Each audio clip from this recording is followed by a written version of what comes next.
Here's a cool little thing. 1977 YZ80. So the 77 year was the D model. She needs a bit of work, I know that, but very, very cool, especially if you had or wanted one when you were a kid. These things were massively, massively sought after at the time. They were very, very cool things. So, I mean, the normal things that we look at. So, just, I mean, I know some of this already, you know. Does she turn over? Yes, she turns over. I've got the plug out at the minute, so you'll have noticed there that the compression wasn't mega. The wheels, the chrome rims, the chrome's not amazing on either the front or the rear. This tyre is looking in particularly good fettle. It's all split. Yeah, even the rim tape has perished and fallen out of the tyre. So I don't think that one's going to go again. The forks are pitted, as you can see. Like I say, it's a 1977, you probably can't see. So it's a 1T0 is the start of the engine number, the frame number, and it ends in a 55. So that should be around the other side. Yeah, there we go. So it's matching numbers. You possibly can't see that off that. The tank, a little bit of rust on the outside. Probably a bit rusty on the inside. Yeah, it's got rust on the inside. So I've mentioned this on one of my videos before. There's a product that I use on my own stuff called X-Rust 7.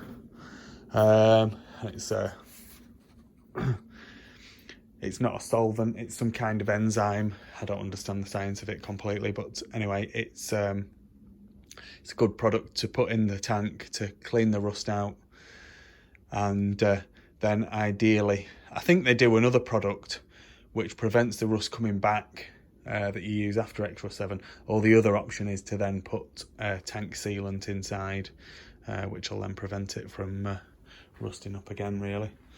And then, so does she spark? So let's see if we can.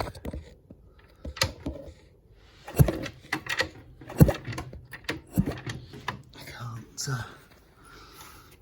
Let me try and do this from. Sorry about this. Bit of an amateur setup, but there you go. That's part of the beauty of it, isn't it?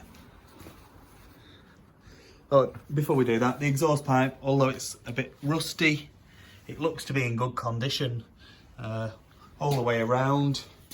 I think someone's tried welding it back up on this exhaust bracket here, but that'll be an easy thing to sort out. Back to the sparking job. So.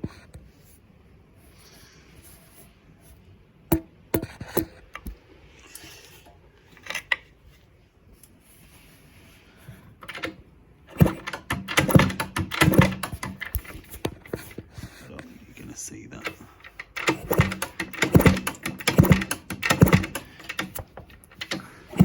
It does spark. The kill switch didn't work, so I have adapted a new kill switch. It's a wire, and then I'm going to ground it out if she revs up when I try and start her. I've had the bottom off the carb. She wasn't too bad. Blew her out with the airline. So the jets are clear, choke jet's clear. So I'm going to, the gearbox test, before we go any further. So here we go. Let's raise her up again.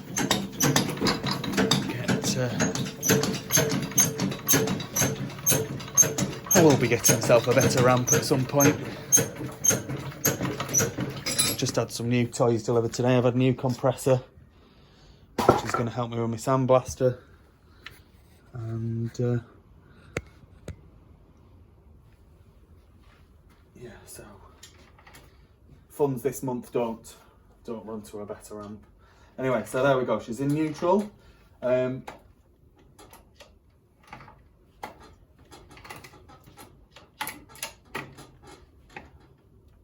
Second, there is an issue with the gear selector return spring. So I call it a detent spring. And it's what basically, after you've changed gear, it's what centres the gear selector again. So it's not working. So I've put it in second and then I've pushed it back down to get it into first.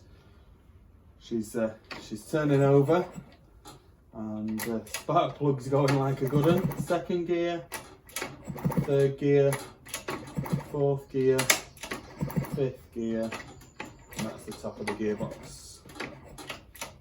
So back down to fourth, third, second, and that's first. And back into neutral. So the gearbox is working fine. The gear selector return springs, or the detent spring, is there's something wrong with that, so that's not returning. So my next job here is to see if she'll run. So I'm just going to pause the video and stick a bit of fuel in the carb and see if she'll go. Okay, so you're going to have to believe me on this one. I have had a run in. I've had a run in 3 times and she runs quite good. Bit smoky, but quite good. But once you get her running once, she doesn't seem to want to go again. So plug out, heat the plug up, etc, etc. Seems to be flooding, but when you heat the plug up, whatever the liquid is that's on the plug is not flammable. So I kind of have half an idea. Oh yeah, and then the other thing, I thought, right, what I'll do is I'll bump start it. So put it in third gear, started bump starting it, and then the flipping chain snapped. So it turned out there was not a proper split link in it. There was just what should have been a split link, but no retaining clip. So I believe the situation with this is that it will need the crank seals doing. That's what I believe the situation to be. So I believe it's drawing in oil from the gearbox side as you're kicking it over, and then so it's then making a non-combustible mixture, and that's why it's then a struggle to get it going. So then once you've got fresh fuel in the crankcase, then it'll go and it'll run when it's running on its own steam, but to get it going, it's not very easy. So that's what I think the situation is. Like I say, you'll have to believe me on that. It's if I can get them going, I'll get them going. If I can't get them going, I say I can't get them going. But this one, it has gone. But just not that easy to get going every time. So there we go.